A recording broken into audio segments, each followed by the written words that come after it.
RCB ಸಂಭ್ರಮಾಚರಣೆಯ ಸಂದರ್ಭದಲ್ಲಿ ಕಾಲ್ತುಳಿತದಲ್ಲಿ 11 ಜನ ಸಾವು ಪ್ರಕರಣಕ್ಕೆ ಸಂಬಂಧಪಟ್ಟಂತೆ ಕ್ರಿಮಿನಲ್ ಕೇಸನ್ನು ದಾಖಲು ಮಾಡೋದಕ್ಕೆ ಕ್ಯಾಬಿನೆಟ್ ತೀರ್ಮಾನವನ್ನು ತೆಗೆದುಕೊಂಡಿದೆ. ಆರ್ಸಿಬಿ ಕೆಸಿಎ ಡಿಎನ್ಎ ವಿರುದ್ಧ ಕ್ರಿಮಿನಲ್ ಕೇಸ್ಗೆ ನಿರ್ಧಾರವನ್ನು ತೆಗೆದುಕೊಳ್ಳಲಾಗಿದೆ. ನ್ಯಾಯಮೂರ್ತಿ ಮೈಕಲ್ ಡಿ ಕುನ್ಹಾ ವರದಿ ಆಧರಿಸಿ ಈ ಕ್ರಮವನ್ನ ತೆಗೆದುಕೊಳ್ಳೋದಕ್ಕೆ ಕ್ಯಾಬಿನೆಟ್ ತೀರ್ಮಾನವನ್ನು ಮಾಡಿದೆ. ಇದರ ಜೊತೆಗೆ ಪೊಲೀಸ್ ಅಧಿಕಾರಿಗಳ ವಿರುದ್ಧವೂ ಕೂಡ ಕ್ರಿಮಿನಲ್ ಕೇಸ್ ದಾಖಲಾಗಬಹುದು. ಕಾಲ್ತುಳಿತದ ಕೇಸ್ ಗಂಭೀರವಾಗಿ ಸರ್ಕಾರ ಪರಿಗಣಿಸಿದೆ. ಪೊಲೀಸರ ವಿರುದ್ಧವೂ ಕೂಡ ಕ್ರಿಮಿನಲ್ ಕೇಸನ್ನು ದಾಖಲು ಮಾಡೋದಕ್ಕೆ ನಿರ್ಧಾರವನ್ನು ತೆಗೆದುಕೊಳ್ಳಲಾಗಿದೆ. ಈ ಪ್ರಕರಣವನ್ನ ಗಂಭೀರವಾಗಿ ಸರ್ಕಾರ ತೆಗೆದುಕೊಂಡಿದೆ.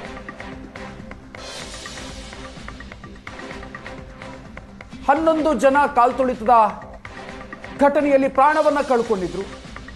ಈ ವಿಚಾರಕ್ಕೆ ಸಂಬಂಧಪಟ್ಟಂತೆ ಒಂದು ಕಡೆಯಲ್ಲಿ ಕಾನೂನು ಹೋರಾಟ ನಡೀತಾ ಇರುವಂತಹ ಸಂದರ್ಭದಲ್ಲಿ ಈಗ ಕ್ರಿಮಿನಲ್ ಕೇಸ್ ದಾಖಲು ಮಾಡೋದಕ್ಕೆ ಕ್ಯಾಬಿನೆಟ್ ನಿರ್ಧಾರವನ್ನು ಮಾಡಿದೆ. ಯಾರ್ಯಾರ ಮೇಲೆ ಕ್ರಿಮಿನಲ್ ಕೇಸ್? ಕೆಸಿಎ ಅಧ್ಯಕ್ಷ ರಘುರಾಮ್ ಭಟ್, ಕೆಸಿಎ ಮಾಜಿ ಕಾರ್ಯದರ್ಶಿ ಎ ಶಂಕರ್, ಕೆಸಿಎ ಮಾಜಿ ಖಜಾಂಚಿ ಜಯರಾಮ್, ಆರ್ಸಿಎಸ್ಪಿಎಲ್ ಉಪಾಧ್ಯಕ್ಷ Rajesh Menon, DNA MD Venkat Vardhan, DNA ಉಪಾಧ್ಯಕ್ಷ ಸುನಿಲ್ ಮಾಥೂರ್, ಜೊತೆಗೆ ಪೊಲೀಸರ ಮೇಲೂ ಕೂಡ ಕೇಸ್ ದಾಖಲಾಗುತ್ತೆ. ಹೆಚ್ಚುವರಿ ಪೊಲೀಸ್ ಕಮಿಷನರ್ ದಯಾನಂದ್ ಸೇರಿದಂತೆ ಹೆಚ್ಚುವರಿ ಪೊಲೀಸ್ ಆಯುಕ್ತ ವಿಕಾಸ್ ಕುಮಾರ್ ಅವರ ಮೇಲೂ ಕೂಡ ಕ್ರಿಮಿನಲ್ ಕೇಸ್ ದಾಖಲು ಮಾಡೋದಕ್ಕೆ ಕ್ಯಾಬಿನೆಟ್ನಲ್ಲಿ ನಿರ್ಧಾರವನ್ನ ಮಾಡಲಾಗಿದೆ. ಗೊತ್ತಿಲ್ಲ, ವರದಿ ಕೊಟ್ಟಿದ್ದಾರೆ. ಆ ವರದಿ ಬಗ್ಗೆ ಇವತ್ತು ಯಾವ ರೀತಿ ಚರ್ಚೆ ಆಗುತ್ತೆ ಏನು ಅಂತ ಹೇಳಿ ಗೊತ್ತಿಲ್ಲ. ಸಬ್ಜೆಕ್ಟ್ ಅಂತೂ ಅಜೆಂಡಾನಲ್ಲಿ ಇದೆ.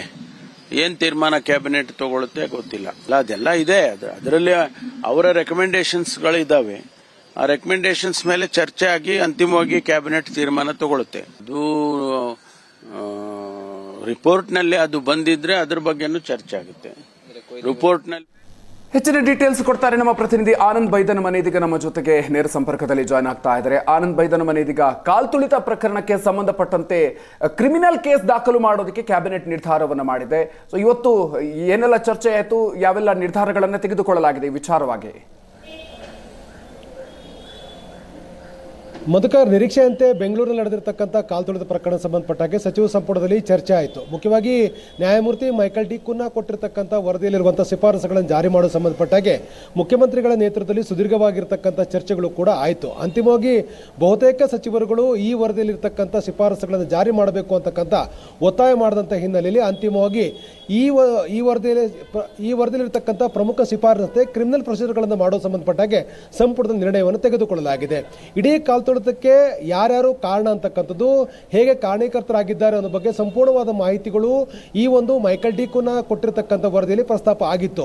ಮತ್ತು ಬಹಳ ಮುಖ್ಯವಾಗಿ ಕೆಸಿಎ, ಆರ್ಸಿಬಿ ಮ್ಯಾನೇಜ್ಮೆಂಟ್, ಡಿಎನ್ಎ ವಿರುದ್ಧ ಕ್ರಮವನ್ನು ತೆಗೆದುಕೊಳ್ಳಬೇಕು ಅಂತಕ್ಕಂಥ ಒಂದು ಸ್ಪಷ್ಟವಾಗಿರ್ತಕ್ಕಂಥ ಶಿಫಾರಸು ಇದ್ದಂಥ ಕಾರಣಕ್ಕಾಗಿ ಈ ಒಂದು ಸಂಸ್ಥೆಗಳ ಮೇಲೆ ಕ್ರಮ ತೆಗೆದುಕೊಳ್ಳುವ ನಿರ್ಧಾರವನ್ನು ಸಚಿವ ಸಂಪುಟದಲ್ಲಿ ತೆಗೆದುಕೊಳ್ಳಲಾಗಿದೆ.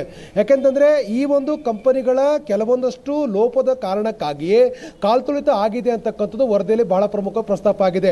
ಉಚಿತವಾಗಿ ಟಿಕೆಟ್ ಕೊಡ್ತೇವೆ, ಎಲ್ಲರೂ ಬರುವಂತೆ ಒಂದು ರೀತಿ ಸಂದೇಶ ಕೊಟ್ಟಿರ್ತಕ್ಕಂಥದ್ದು, ಕೆಸಿಎ ಸೂಕ್ತವಾಗಿರ್ತಕ್ಕಂಥ ಒಂದು ಮಾರ್ಗಸೂಚಿಗಳನ್ನು ಫಾಲೋ ಮಾಡದೇ ಇರತಕ್ಕಂಥದ್ದು ಮತ್ತು ಅಭಿಮಾನಿಗಳಿಗೆ ತಪ್ಪು ಸಂದೇಶ ಕೊಟ್ಟಿರ್ತಕ್ಕಂಥದ್ದು, ಇವೆಲ್ಲವೂ ಕೂಡ ವರದಿಯಲ್ಲಿ ಬಹಳ ಪ್ರಮುಖವಾಗಿ ಪ್ರಸ್ತಾಪ ಆಗಿತ್ತು. ಹಾಗಾಗಿ ಕೆಸಿಎ, ಆರ್ಸಿಬಿ ಮ್ಯಾನೇಜ್ಮೆಂಟ್, ಡಿಎನ್ಎ ವಿರುದ್ಧ ಕ್ರಮ ತೆಗೆದುಕೊಳ್ಳಬೇಕು, ಕ್ರಿಮಿನಲ್ ಪ್ರೊಸೀಜರ್ಗಳನ್ನು ಮಾಡಬೇಕು ಅಂತಕ್ಕಂಥ ಶಿಫಾರಸುಗಳನ್ನು ವರದಿಯಲ್ಲಿ ಮಾಡಲಾಗಿತ್ತು. ಹಾಗಾಗಿ ಅವ್ರ ಮೇಲೆ ಕ್ರಮ ತೆಗೆದುಕೊಳ್ಳತಕ್ಕ ನಿರ್ಧಾರವನ್ನು ಸಚಿವ ಸಂಪುಟದಲ್ಲಿ ಮಾಡಲಾಗಿದೆ. ಇನ್ನು ಜೊತೆಗೆ ಪೊಲೀಸರ ಮೇಲೂ ಕೂಡ ಯಾರು ತಪ್ಪಿತಸ್ಥರಾಗಿದ್ದಾರೆ ಆ ಪೊಲೀಸರ ಮೇಲೂ ಕೂಡ ಕ್ರಮ ಆಗಬೇಕು ಅಂತಕ್ಕಂಥ ಶಿಫಾರಸುಗಳನ್ನು ಕೂಡ ಮಾಡಲಾಗಿತ್ತು. ಹಾಗಾಗಿ ಈ ಪೊಲೀಸರ ಮೇಲೆ ಇಲಾಖಾವಾರು ವಿಚಾರಣೆ ಮಾಡಬೇಕು ಅಂತ ನಿರ್ಧಾರವನ್ನು ಕೂಡ ಸಚಿವ ಸಂಪುಟದಲ್ಲಿ ತೆಗೆದುಕೊಳ್ಳಲಾಗಿದೆ. ಮತ್ತು ಈ ಮೈಕಲ್ ಡಿ ಕುನ್ಹಾ ವರದಿಯಲ್ಲಿರ್ತಕ್ಕಂಥ ಶಿಫಾರಸುಗಳನ್ನು ಜಾರಿ ಮಾಡುವ ಸಂಬಂಧಪಟ್ಟಾಗೆ ಸರ್ಕಾರ ಯಾವ ನಿರ್ಧಾರ ತೆಗೆದುಕೊಳ್ಳುತ್ತೆ ಅಂತಕ್ಕಂಥ ಸಹಜವಾದ ಕುತೂಹಲ ಇತ್ತು. 11 ಜನರ ಸಾವಿಗೆ ಕಾರಣ ಆಗಿರ್ತಕ್ಕಂಥ ಈ ಪ್ರಕರಣ ಏನಿದೆ, ಈ ಪ್ರಕರಣ ಸಂಬಂಧಪಟ್ಟಾಗೆ ಒಂದು ಗಟ್ಟಿಯಾಗಿರ್ತಕ್ಕ ಸಂದೇಶವನ್ನು ಸರ್ಕಾರ ಕೊಡಬೇಕಾಗಿತ್ತು. ಆ ಕಾರಣಕ್ಕಾಗಿ ಸುದೀರ್ಘವಾಗಿರ್ತಕ್ಕಂಥ ಚರ್ಚೆಗಳು ಸಚಿವ ಸಂಪುಟದಲ್ಲಿ ನಡೆದು ಅಂತಿಮವಾಗಿ ಕ್ರಿಮಿನಲ್ ಪ್ರೊಸೀಜರ್ಗಳನ್ನು ಮಾಡಬೇಕು ಅಂತಕ್ಕಂಥ ನಿರ್ಧಾರವನ್ನು ತೆಗೆದುಕೊಳ್ಳಲಾಗಿದೆ. ಹಾಗಾಗಿ ತಕ್ಷಣದಲ್ಲೇ ಮುಂದೆ ಎಲ್ಲ ಪ್ರಕ್ರಿಯೆ, ಆಡಳಿತಾತ್ಮಕ ಮತ್ತು ಕಾನೂನಾತ್ಮಕ ಪ್ರಕ್ರಿಯೆಗಳನ್ನು ಆರಂಭ ಮಾಡಲಿಕ್ಕೆ ಸಚಿವ ಸಂಪುಟದಲ್ಲಿ ಸಹಮತವನ್ನು ವ್ಯಕ್ತಪಡಿಸಲಾಗಿದೆ. Madhukar, thank you Anand ಡೀಟೇಲ್ಸ್ಗೆ.